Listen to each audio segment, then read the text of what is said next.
You're listening to the Big Cast, your source for the latest in financial technology. Brought to you weekly by the Best Innovation Group, with your hosts, John Best and Glenn Sarvati.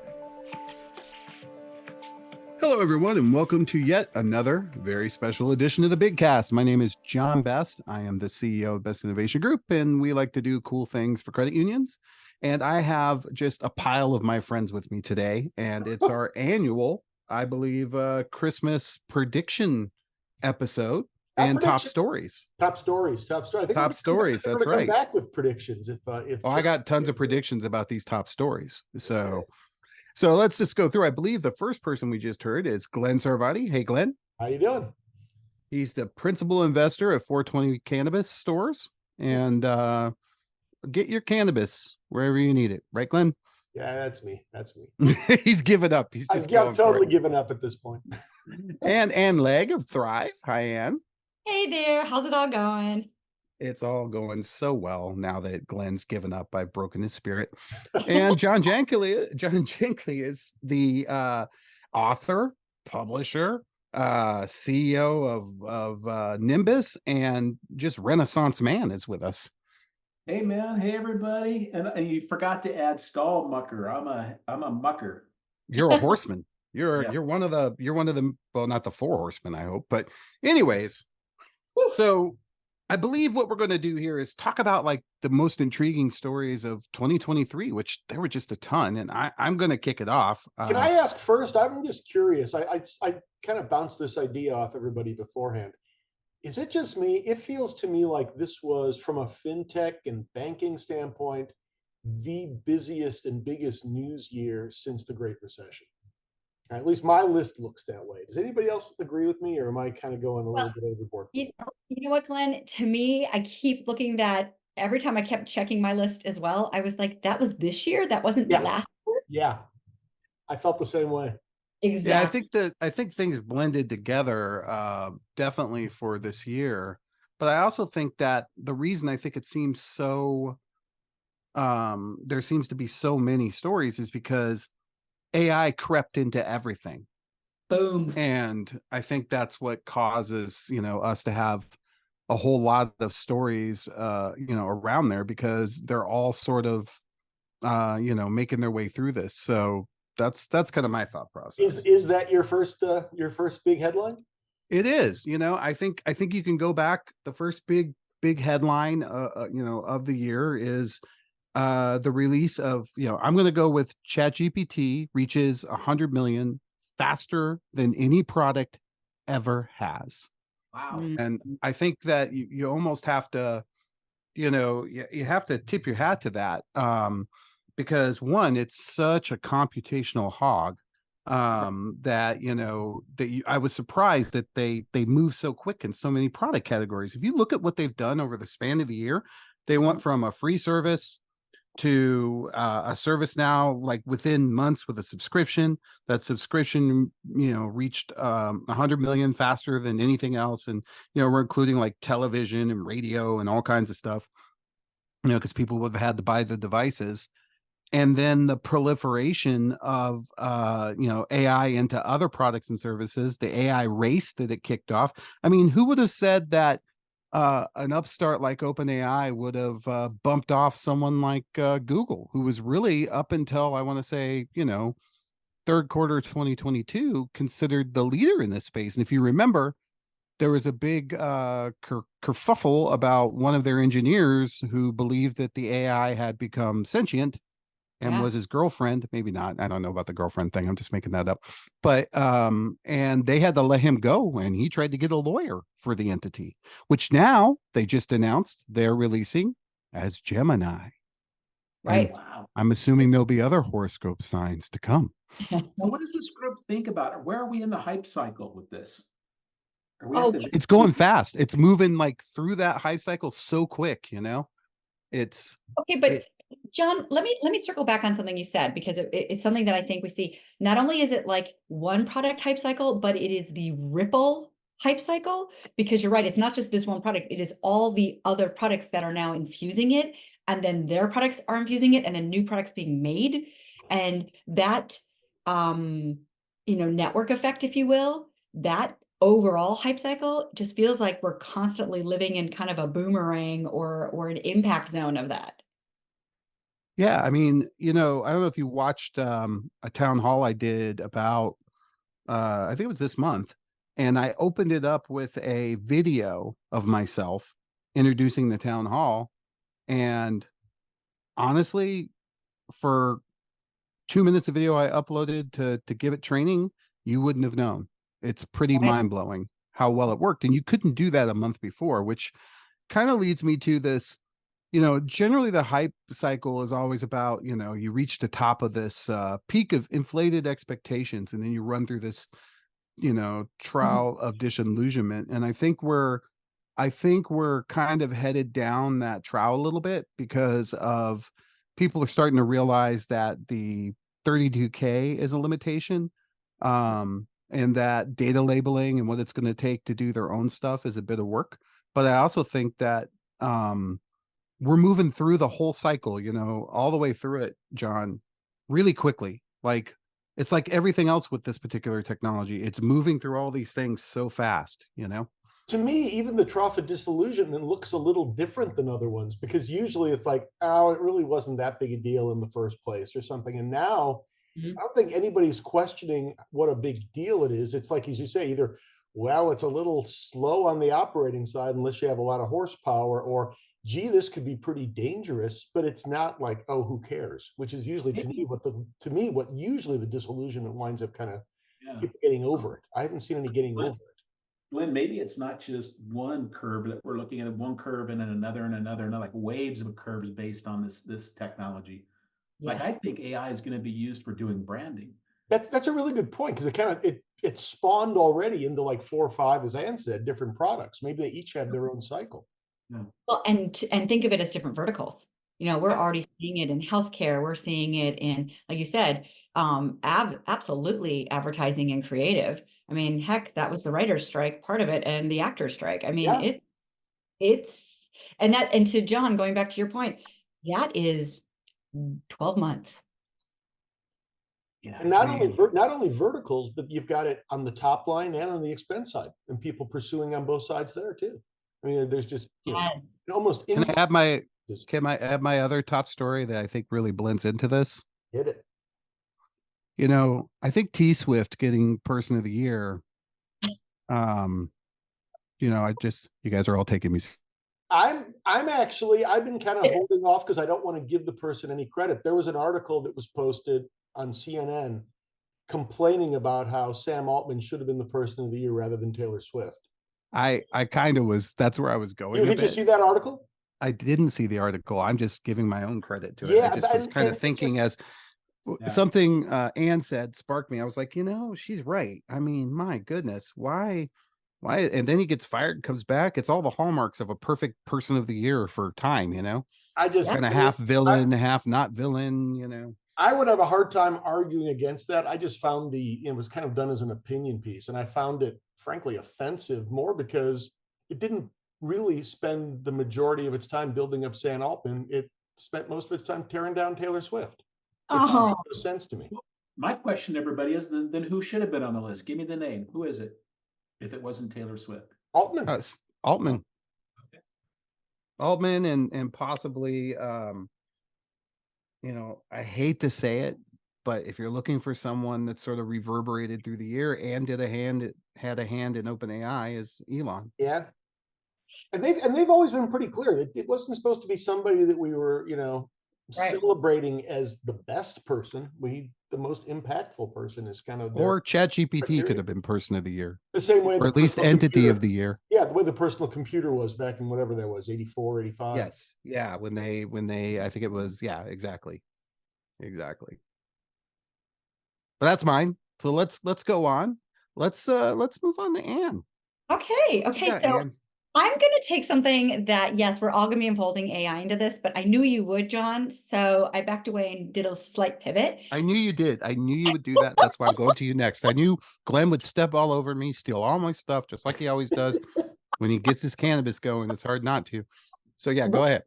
Okay, so I'm gonna do the intersection of data and fintech, and I can't believe it was just this year, but Apple's deposit product. And let's roll this all together. Wow. Apple goes out and gets the credit card a couple years ago. And you know what they're doing is they're looking at all that gorgeous data on your purchase and your spend behavior, because they now have the finger on your financial pulse. They had all this other great data about what you purchase and why you purchase and the phone and everything else. But now they take it and they drive it all the way down and they're like, you need deposits. And boom, no surprise how they got so quickly to reach 10 billion. And it is an amazing example of, I'm sure they used AI, but also taking all that data and infusing it into delivering a product exactly when the market and knowing your market and just watching it land perfectly.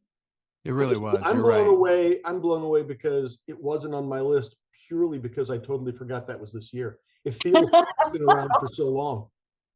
Right. You're saying, Jen? No, I completely agree. I think, and I love your perspective on it, because and Glenn just really fired that home, which is a really good product that exists in the fintech world should be transparent to you.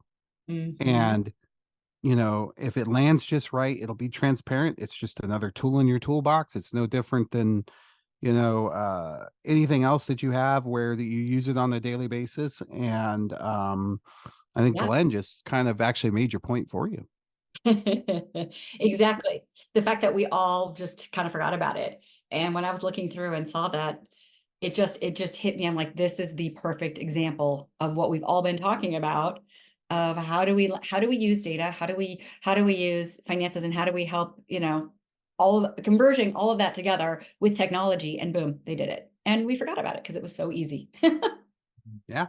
If you don't mind, I agree. John, I think that's a great one. I really do, because everybody speculated up until this final release that they did that Apple was going to be a bank, and here we are. And they didn't. They've never. What they've done is they figured out how to get the good parts of a bank without ever being a bank. yeah. Mm-hmm. If you don't mind, John, I think mine feeds off of that pretty nicely. So let me jump. I do mind, because John Janickley has paid me a lot of money to be next, and no, that's fine. You could go. If it flows better, Glenn, let's go with you. We'll come back to me next. Sure. And the other kind of follow on to yours as well that I didn't think of is this whole story of Goldman Sachs getting out of the retail space. Ties to that. Yep, exactly. But the thing I was thinking of, and again, like you mentioned, the product at the right time, and another one of those that you can kind of forget about because it feels like it was so long ago, was the liquidity crisis in Silicon Valley Bank. And all of that chaos back in March, which was all driven by something that everyone took for granted for probably over a decade, which is deposits. And suddenly deposits became really hot stuff. I started hearing like rumblings that people were thinking about that in Q4 last year, but it all came on real heavy. And then you had, a couple of other failures and a whole bunch of other folks like Charles Schwab who got like equivalent of bank runs that they managed to weather the storm. But everybody's like, well, wait a second. If everybody takes their money out, then they're going to be in trouble too. And this is another one that I think the Federal Reserve did a really good job of kind of calming people down. And the other thing that, tying it back to fintech as well, is all of these products that have always been pretty good at doing things like gathering deposits, but nobody really thought that much about it and valued that aspect of them. So they didn't market them that way. Suddenly, by the second half of this year, when I'm seeing people doing demos, they're focusing on deposit retention and attraction of deposits. And some of that might have been, new functionality, but most of it was there all along, but just hadn't been the selling point. Yeah. And the need for deposits is evolved into another conversation. You're beginning to hear it more and more about a quality member or customer, right? Mm-hmm. Yeah. Yeah, we need deposits, but there's other things we need too as we go through time. This has to be our love affair of the moment. We need deposits. But what about low cost deposits? What about sticky deposits? What about, that's a customer profile and type. Like, I'm going to get back to some of that fundamental rather than just any deposit will do, Yeah, because without a relationship, a deposit isn't going to be useful in terms of, creating the sort of, product and services that you need to round out the organization. And I think we've proven that over and over again. So yeah, I think that there's a big difference between finding deposits and finding a quality member. And, I remember, John, you probably remember this too, where we used to really measure, what was it, the number of product per household when we were householding. Uh-huh, uh-huh. And I do think that there's still some realization around that to come. Okay, I'm going to take that and drive that back into the whole let's define member engagement, right? What does that exactly mean? Is that, as to your point, is it products and services? But is it also how much time do they spend on your app? What are they doing on your app? What are they doing with the other information that they have? It becomes this whole discussion about member experience as well as relationship to institution. And I think that's where we're seeing literally AI coming in and understanding these segments of one per se, as well as understanding, feeding that data machine with how do I understand, and then how do I turn that insight into action? And I think we're beginning to really be on the cusp of some pretty cool innovation. I agree. We All right, John. we tell just us. finished research with filing about small business banking and just how much it's changed what you think it is. And, for example, what is it? 4 out of 5 folks are sole proprietors. That blew my mind. And to your point, That more is than crazy. You're right. That is crazy. they want services, right? They want help with invoicing. They want help with, expense folders. They want like a running of their business that goes beyond just the product. And the other cool part about the research, so the money centers have half market share on this, and half of their customers are saying, and we're ready to leave, right? Because you're not tending to these other needs or jobs to be done. And that's like, oh, good opening for credit unions that only have 10% market share today. There we go. I like that. Was this something you showed at Big Bright Minds last week, or is this coming out, more? Yeah. We did 2 pieces of research. The first one, which is just kind of, the landscape, what it looks like and how it's evolved and changed. And the second piece is, so what can we do about it? And we interviewed a whole bunch of credit unions, those that are actually in the business and are frustrated, and those who'd like to get in the business. And there's different considerations. So that research will be out in about another week or so. But it's fun to revisit things you think you know. And it's like, you take another look at it, and that blew my mind. Do you know that there's 5 million influencers that make over $50,000 a year? 5 million? Yeah. What? So just Glenn, you make that much. Oh yeah, but I'm special. I'm different.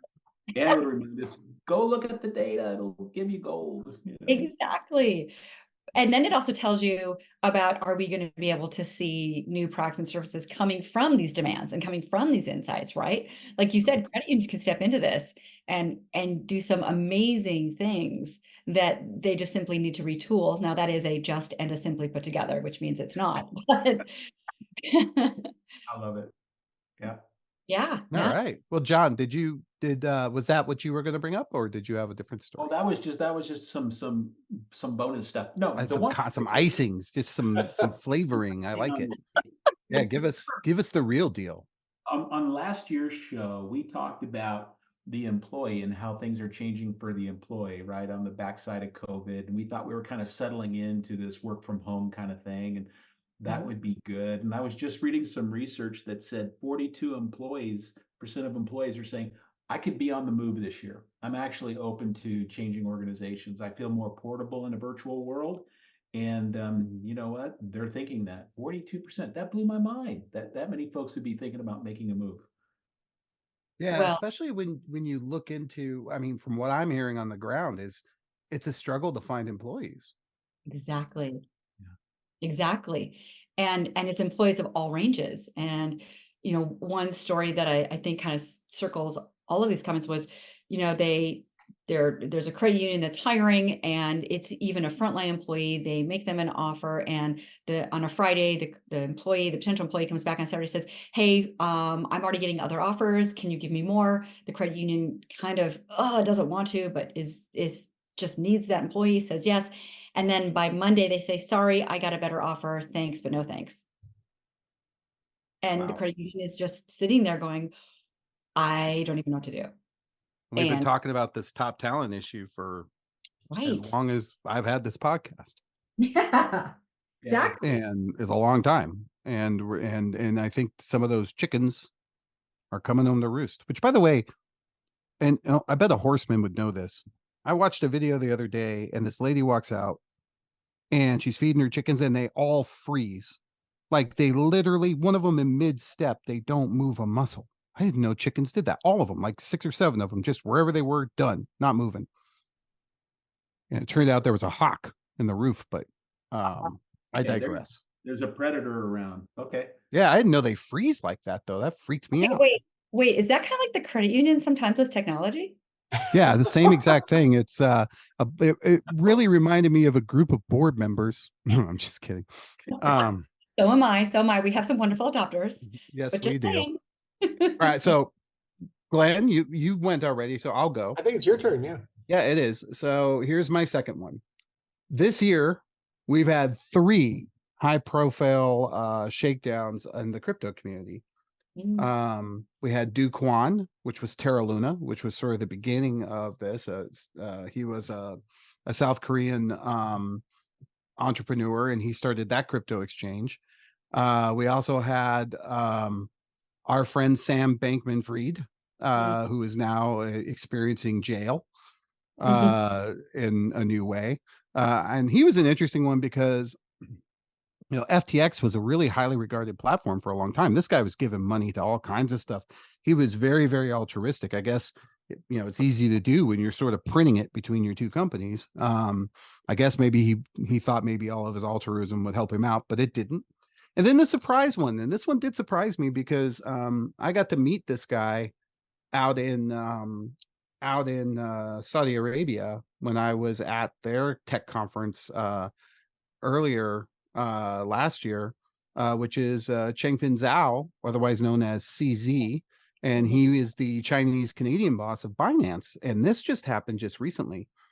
So we've had an interesting shakedown in the crypto world, specifically, regarding regulation. I think is one big thing which we knew would come, but also I think you guys have heard me mention this before, but remember I've said we were in the Napster era. Yeah. And if you think about Napster and all the people they had to weed out that, just went to a garage sale. I remember Glenn, he had, what was it called? The Glenster. He just went to a garage sale. He bought like 100 CDs and ripped them all and put them up on his site. And, that's the kind of folks that I think were shaken out of the crypto world right now. And my hope is it's going to leave behind the real players and we can get to work, because I think there's a strong intersection between validity of data and the blockchain itself with regard to AI. So that's my other big story of the year, is watching all these really, and almost going slightly unnoticed in some ways because of AI, eclipsed the story with everything. These would have been huge stories. I mean, in December of 2021, we did this same thing, and I went back and looked, and it was what, 70 grand was Bitcoin, which, by the way, Bitcoin is not fallen. The what is it you say, the stories of my demise, or Bitcoin is still here as I said it would be, and it's gone up really in some cases in the last bit. It's gone down a bit in the last few days, but and then the big one's been Ethereum, because Ethereum's other story was that they've gotten SEC approval. And, for what is it they're going to do? Not an ETF, but similar. What's that? Yes, no, they're thinking about doing it in a traded fund that you can put in there. As a traded fund. And yeah, that climbed 10%. So I don't know. What I hear here, which I find, kind of tying back to the other stuff, you talk about the trough of disillusionment. I mean, that's what you really hit. And like you say, because of that, I think people are still kind of in the trough. Bitcoin has actually more than doubled in price this year. Yeah. You had that, like you say, if you measure it against 70,000, which is a very brief peak, it's still down and it's still painful. But I mean, if you take any kind of a longer view, it's performing like most of the regular equity markets. And it was, I think, probably no coincidence that Bitcoin kind of reached another kind of high over the last few years, the same time that gold hit a high. It seems to be hitting, kind of that alternative investment, kind of commodity state yet again. And, again, time will tell, but I think that trough of disillusionment kind of analogy or, trajectory applies yet again. I'd like to hit on something that John, and I'd love to get your feedback on this as well.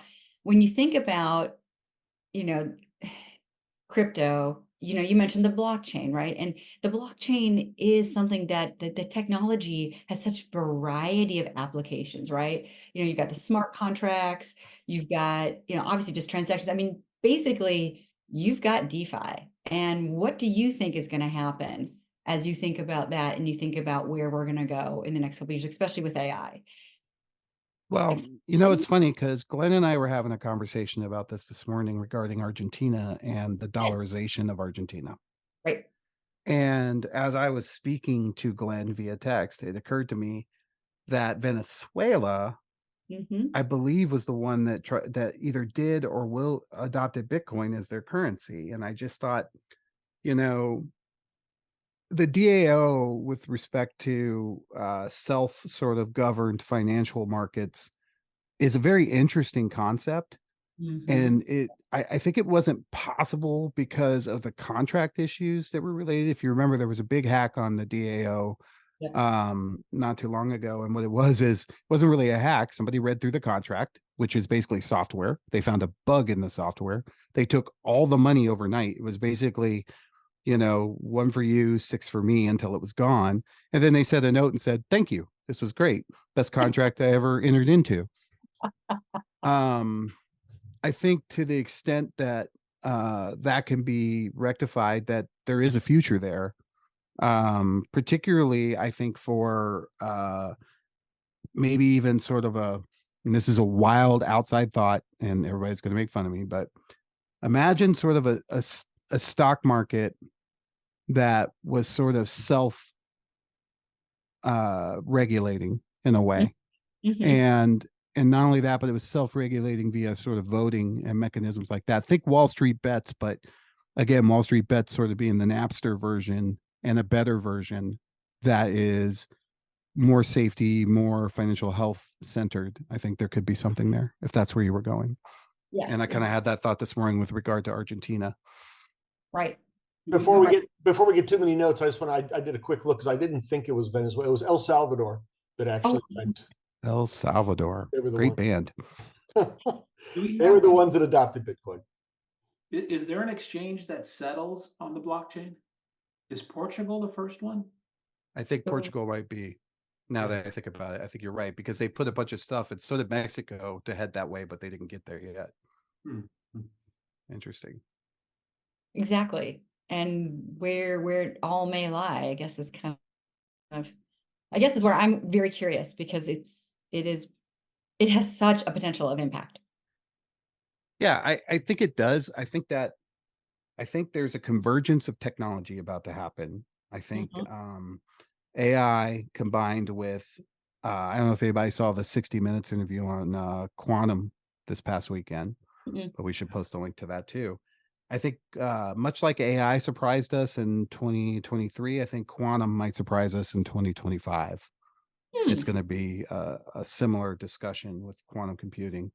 And the convergence of that plus blockchain will create, finally, it'll overcome a lot of the security issues. It'll create more, don't get me wrong, it'll create all new ones, but it'll, if you can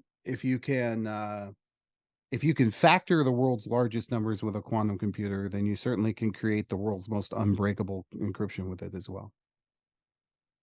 Also on 60 Minutes was the interview with Djokovic. I don't know if you guys listened to that.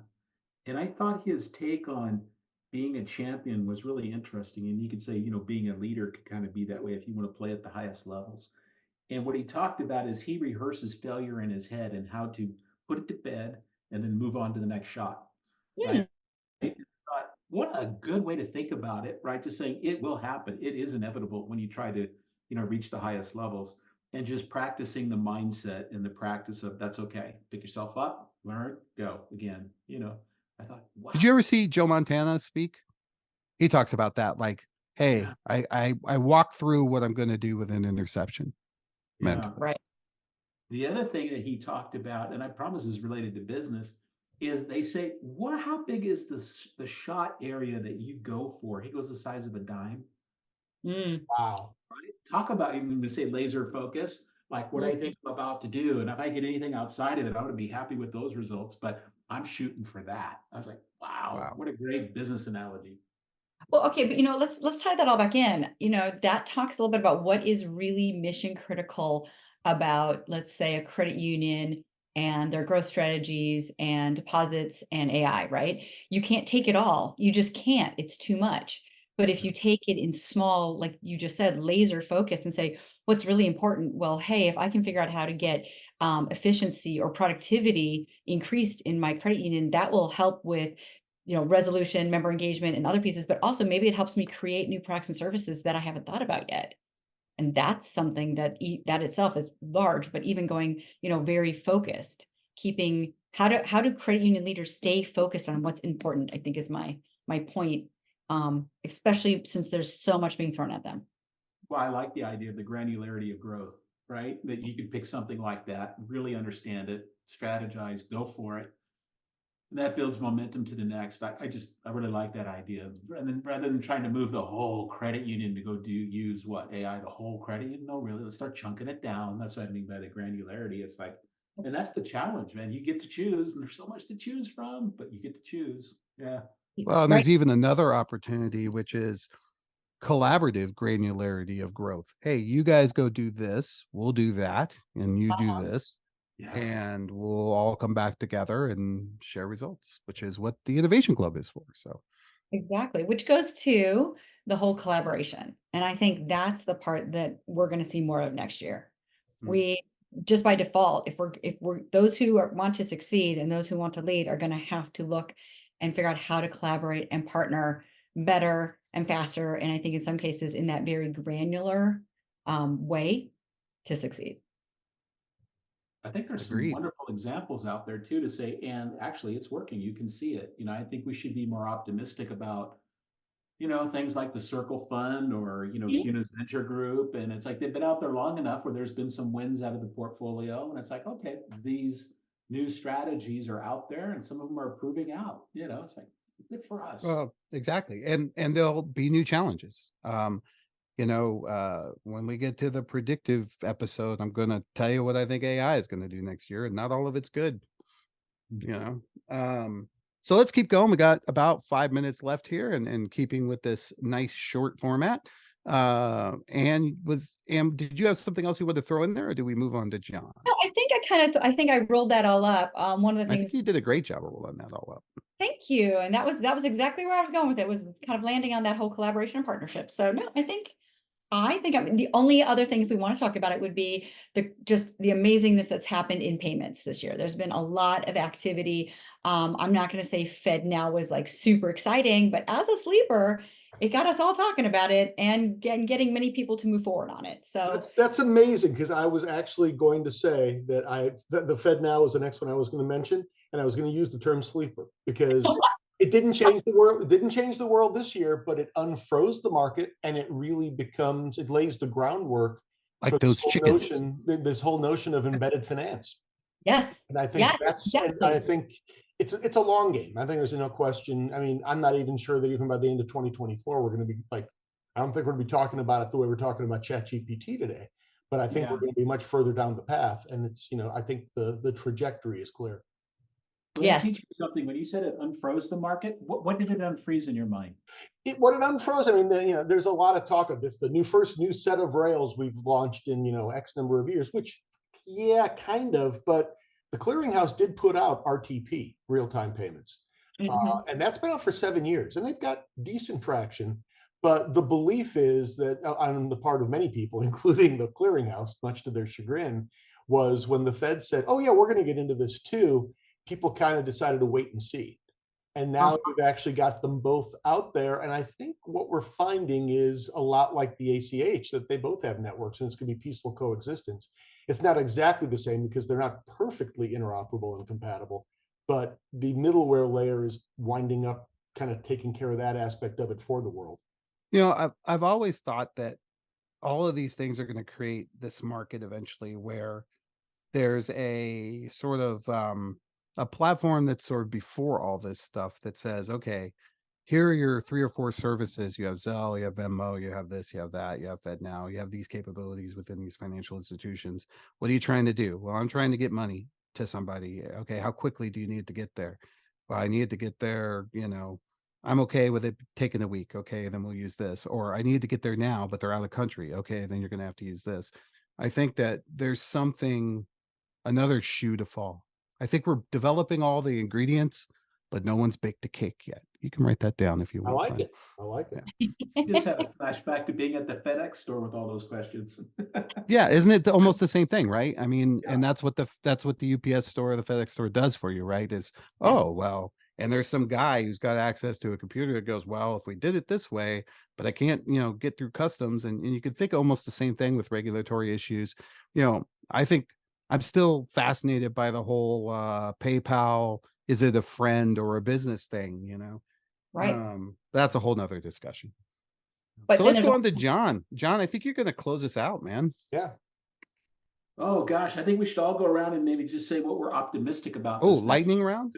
Yeah, maybe there's reason to be optimistic because Okay. for me, in the space that I live, the fintech space is everyone has kind of made adjustments to what you need to do to not be so top line focused and kind of balance out to the bottom line. And you've probably secured your Series C or D round, so you're off and running towards that goal. And I'm just curious about all the bets that everyone made. Were those good bets or not good bets in order to try to do the tricky double dribble of top line and bottom line at the same time? So I'm optimistic it's going to work out okay, but I still also kind of want to know the answer by the time we get the end of next year and what it's done to the business.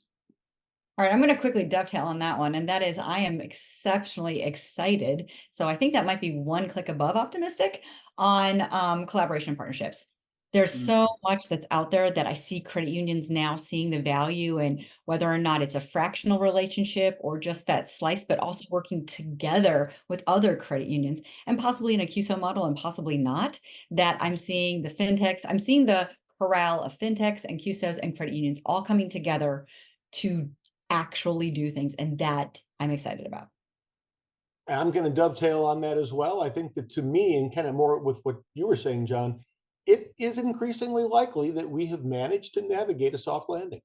And I think it's going to make the fact that, you don't have quite that, dramatic whipsaw effect of the way people approach things. So, I think that 2024 will be a decent year from that standpoint. I'm optimistic that now that we've shook out a lot of these top heavy crypto exchanges. God, I was so tired of answering. Which one do I use? I just use Coinbase. That's the one that I think is the safest. That now that we've shaken out a lot of these guys, maybe there's a little more shakeout to come in the first quarter, but hopefully we'll get down the nitty gritty and actually see use cases and see the coins start to shake out. Get rid of some of this, I think it's John would put it, chafe, and get to the reality of what could be useful. I also think it could be the year for identity, given the explosion of AI. And I'm optimistic that identity is finally going to have a place, because I think you're going to have to do it with AI. Particularly, you saw the video I made, Glenn. It was crazy. I think we're kind of transitioning directly into predictions, which hopefully we'll all get together and do at the very beginning of the year. We will. Well, thank you everyone for joining us, and thank you, Glenn and Anne and John. I'm very excited about what's coming up for the next year. And if you want to find out how to contact all these fantastic resources that I get to work with on a regular basis on this podcast, go check out big-fintech.com. Thanks, everyone, and have a great new year. Check back each week for the latest from the Big Cast. Or better yet, we hope you'll consider subscribing for free via Spotify, Stitcher, Apple, or wherever you get your podcasts. If you have questions or comments, we'd love to hear from you. Tweet us at Big Fintech, email info@big-fintech.com, or visit us at big-fintech.com and click on the Media tab, where you can post a comment or check out our archive of hundreds of past episodes. See you next week.